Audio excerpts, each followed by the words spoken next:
ایک واقعہ لکھا ہے کہ کسی جگہ کوئی امام صاحب یا مؤذن تھے، وہ مسجد کے حجرے میں رہا کرتے تھے.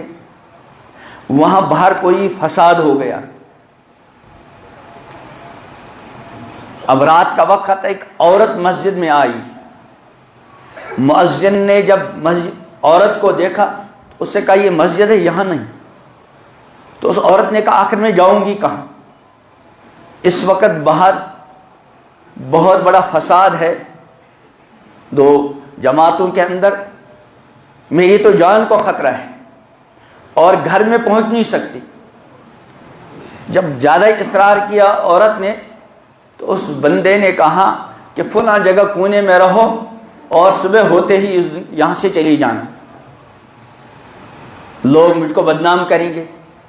اور بدنامی سے بچنے کا شریعت نے حکم دیا ہے، اتقوا مواضع التہم، تہمت کے جگہوں سے اپنے آپ کو بچاؤ. اور ویسے بھی امام الانبیاء حضرت محمد عربی صلی اللہ تعالی علیہ وسلم کا فرمان ہے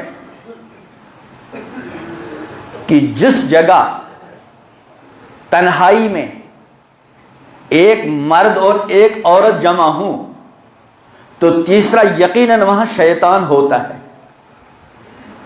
اور کچھ نہ کچھ اپنا اثر وہ ڈالے گا.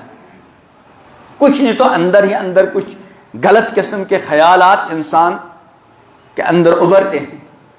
اس لیے حتی الامکان انسان کو تہمت کی جگہوں سے بھی بچنا چاہیے، اور جہاں نفس و شیطان کے بہکاوے کا خطرہ ہو وہاں انسان اپنے آپ کو بچاتا رہے.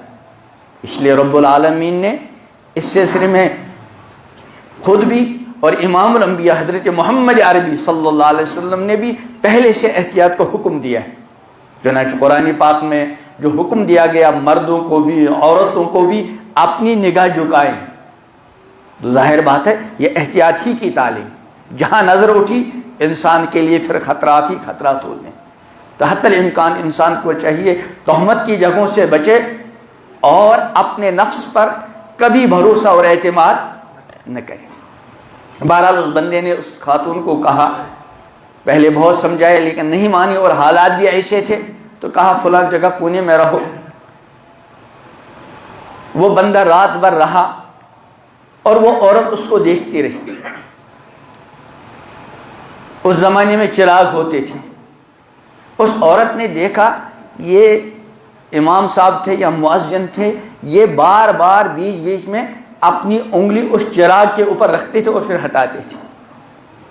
جب صبح اذان کا وقت ہو گیا تو یہ مؤذن اٹھے اور اس خاتون سے کہا تم اس وقت چلی جاؤ، وہ جو باہر کے خطرات ہیں وہ بھی ختم ہو گئے، اور اب چونکہ لوگ نماز کے لیے آئیں گے اور آپ کو یہاں میرے ساتھ تنہائی میں دیکھیں گے تو پتہ نہیں میرے بارے میں کیا کیا الزامات لگ جائیں گے، اس لیے آپ یہاں سے چلی جاؤ.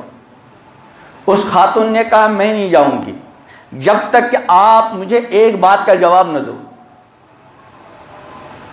اس امام صاحب یا مؤذن نے کہا کیا؟ کہا یہ بتاؤ تم جو بار بار اپنی انگلی چراغ کے اوپر رکھتے تھے اور پھر ہٹاتے تھے، یہ کیا مسئلہ ہے؟ اس نے ٹالنے کی کوشش کی، تم اپنا کام کرو، تم کو اس سے کوئی لینا دینا نہیں. کہا نہیں میں نہیں جاؤں گی جب تک یہ نہ کہو. اب وہ امام صاحب بھی مجبور تھے. اس نے کہا اصل میں شیطان میرے دل کے اندر بار بار تمہاری طرف میلان ڈالتا تھا اور بار بار میرے دل میں غلط قسم کے جذبات ابھرتی تھی، تو شیطان بار بار میرے دل میں تمہاری طرف میلان پیدا کر رہا تھا، تو میں چراغ پر اپنی انگلی رکھ رہا تھا. حالانکہ چراغ کا اصل کام جلانا نہیں، جلانا تو ضمنی ہے. چراغ کا اصل کام کیا ہے؟ روشنی دینا. جیسے آگ کا اصل کام کیا ہے؟ جلانا. لیکن جب آگ جل رہی ہو تو ضمناً روشنی بھی ملتی ہے. تو ایسے چراغ اور موم بتی کا اصل کام کیا ہے؟ روشنی دینا. لیکن کچھ نہ کچھ حرارت اس کے اندر ہوتی ہے.